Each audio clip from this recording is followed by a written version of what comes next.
kuko ikintu gishobora kudutandukanya n'abatizera nuko tuba twuzuye mpwemu yera. Uwo nawe niwe adutuma dukura tukaba abakristo bashitse buzuye kandi bashingira intahe umwami Imana.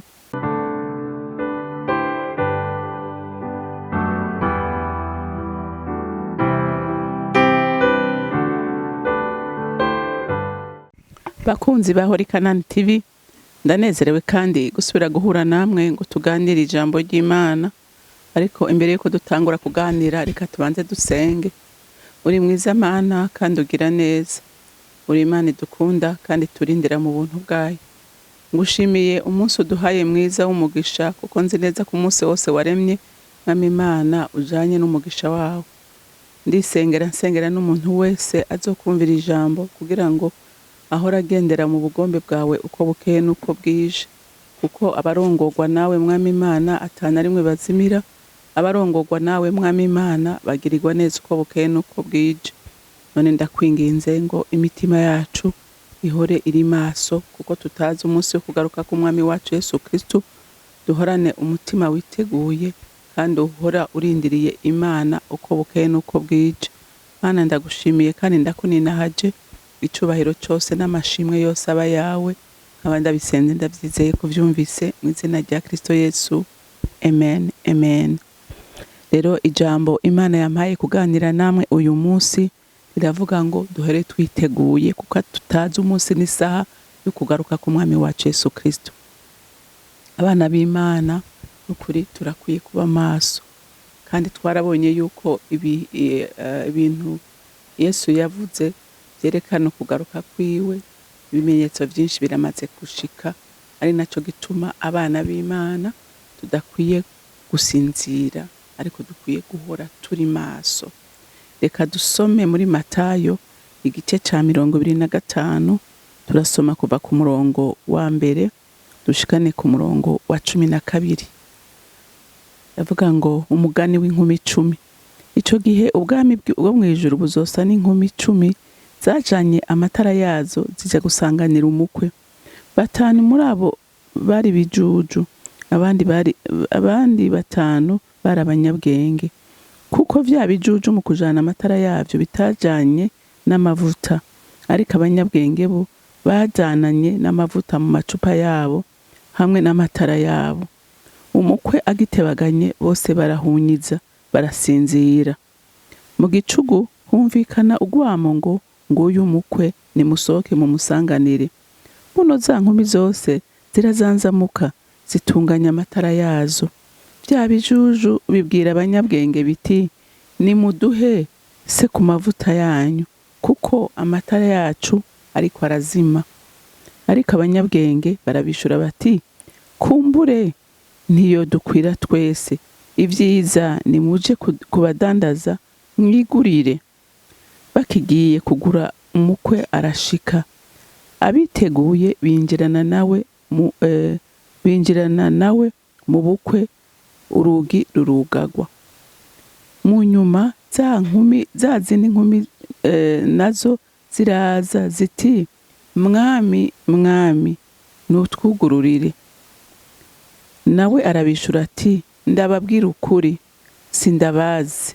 Nuko mwami mugavye, kuko mutazi umunsi canke isaha. Amen. Urumva uyu mugani waciwe n'umwami wacu Yesu Kristo, ariko aravuga ingene abakristo bameze, abamwizeye uko bameze. Haleluya. Uko ishengero risa uyu munsi. Urumva ngo agereranya n'inkumi 10. Izo nkumi 10 zose zari zifise iki?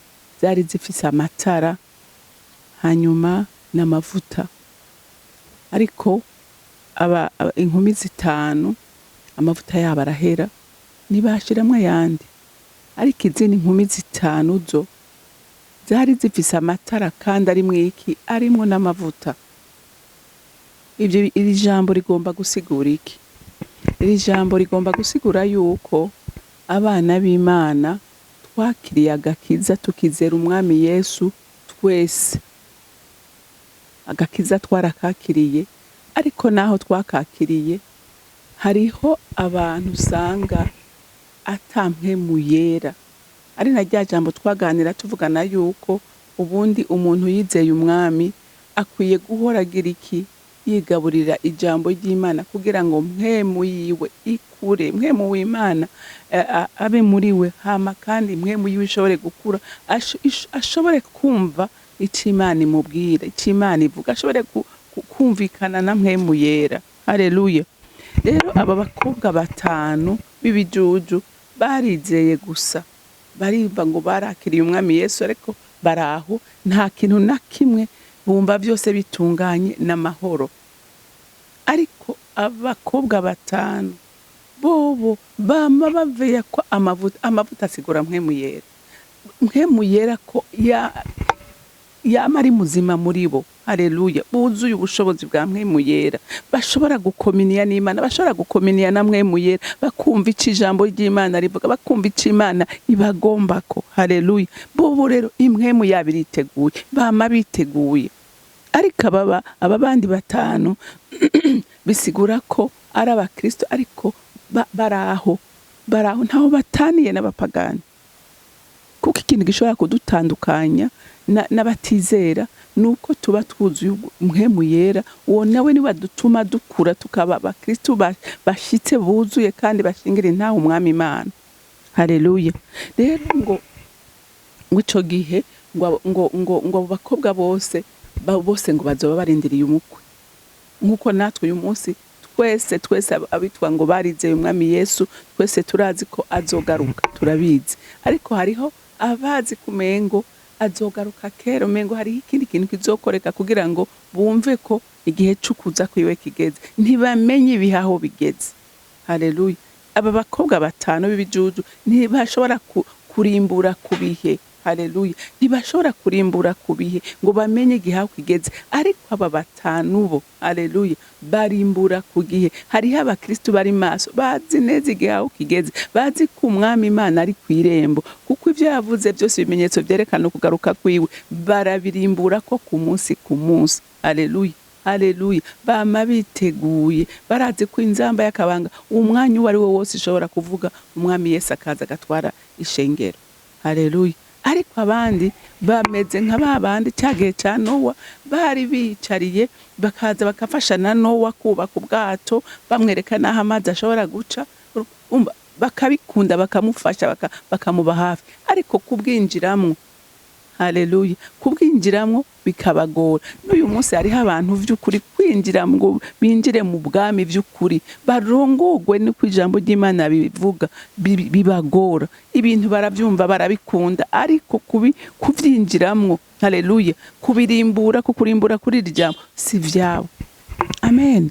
Kandi twarabonye neza ko ikintu gituma umuntu akura mpwemu w'Imana, akura mu muntu, nuko aba mu ijambo ry'Imana. Haleluya. Kuko Kristo ubwiwe yavuze ngo ikibeza ni mwezwa n'ijambo ryanje.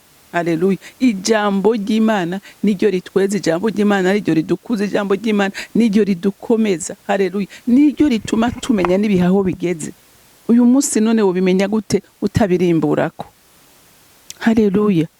Rero ngo igihe ngo umukwe ngo agitebaganye, ngo bose barasinzira. Mugabo naho basinziriye, murumva ko umukristo w'ukuri yizeye Kristo, akimika mpwemu w'Imana mu bugingo bwiwe, urumva naho yoba asinziriye arakanguka, kuko mpwemu w'Imana aba muri we, ni wamukangura. Haleluya. Naho yogwa aravyuka, kuko aramenya ati naguye, aramenya ati nagenze nabakihana, akagaruka ku mwami. Mugabo hariho abandi usanga atanico bibabwira, kugendera mu vyaha ntacyo bibabwiye. Haleluya. Kandi bitwa by'ukuri ngo barizeye Kristo, baramwemitse mu bugingo bwabo, ariko kugendera mu vyaha ntacyo bibabwiye. Mpwemu w'Imana ntacyo akivuga muri bo, yarazimye. Kwiba ntacyo bimubwiye, gusambana ntacyo bimutwaye, kubesha ntacyo bimutwaye. Kubera iki? Mpwemu w'Imana ntawe uri muri we, yarazimye. Haleluya. Ariko izi nkumi zitanu naho bosinzira, naho botemba, ejo baravyuka bakihana, kuko mpwemu w'Imana ari muzima muri we. Haleluya. Haleluya. Ngo hanyuma ngo bumva ngo mu gicugu, ngo bumva akaruru bavuga ngo uyu mwami araje. Haleluya. Ngo barazanzamuka baja gutegera umukwe. Kubera iki? mpwemu w'Imana ni muzima muri bo, barashobora kumva ijwi rya mpwemu ye aracyavuga muri bo. Haleluya. Kwihana biracakunda kuri bo, ariko hariho abandi umva batimvye, imitima yabo yatimvye. Kubera iki? Kubera basinziriye, umwansi yarabasinzirije. Rero ijambo ry'Imana riravuze ngo baca baragenda gusanganira umukwe, ngo ariko babandi nabo ngo babwira bene wabo ngo babahe ku mavuta, barabagira ati genda mugure. Hariho abantu bazokwicuza umunsi inzamba y'akabanga izovuga Yesu Kristo agatwara ishengero ryiwe, bazicuza birukange bavuge ngo mbega tubigenze gute? Ngo Kristo icyo azovuga ni giki? Ngo azobabwira ngo ni mu mbere ngo sinigeze ndabamenya. Haleluya. Sinigeze ndabamenya. Ariko ijambo ry'Imana riko riradukebura wewe nanje ngo duhore twiteguye. Haleluya. Kuko tutazi umunsi n'isaha kugaruka k'umwami wacu Yesu Kristo. Kuko kugaruka kwiwe nta kintu na kimwe kizoba cahindutse. Nta na kimwe kandi ijambo ry'Imana rirabitubwira ngo tuzoba tubaho uko byari bisanzwe.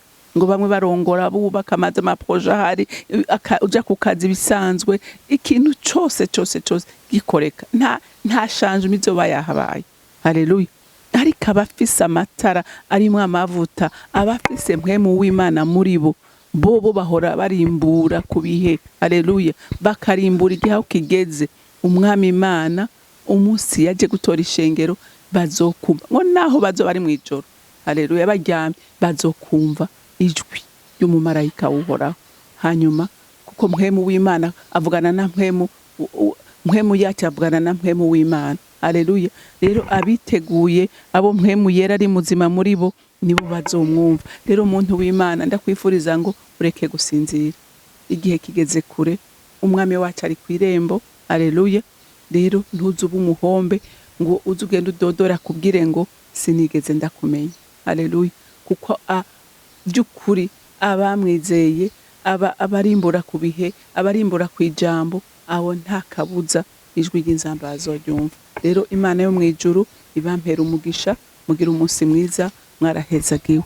Imana Data rugira byose uri mwijuru, sindambirwa kugushima Mana, sindambirwa kugutazira no kukuninahaza no gushima urukundo rwawe n'imbabazi zawe ufitiye ubwoko bwawe. Ntuhengeshanya Mwami Imana kudukebura mu ijambo ryawe uko bukeye nuko bwije. Mwami ndasengera abana b'Imana bose, mu mitima yabo ihorira maso. Mwami wanje kuko kuza kwawe nta kintu na kimwe kizoba cahindutse, azoba asa n'iyindi misi yose twabayeho, ariko uzokumva ijwi ry'umumarayika inzamba y'akabanga uzoyumva n'uwo mpwemu w'Imana ari muzima muri we.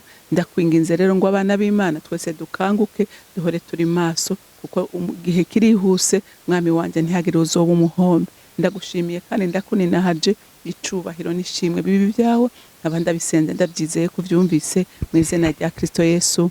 Amen, amen. Mwarahezagiwe, mugira umunsi mwiza.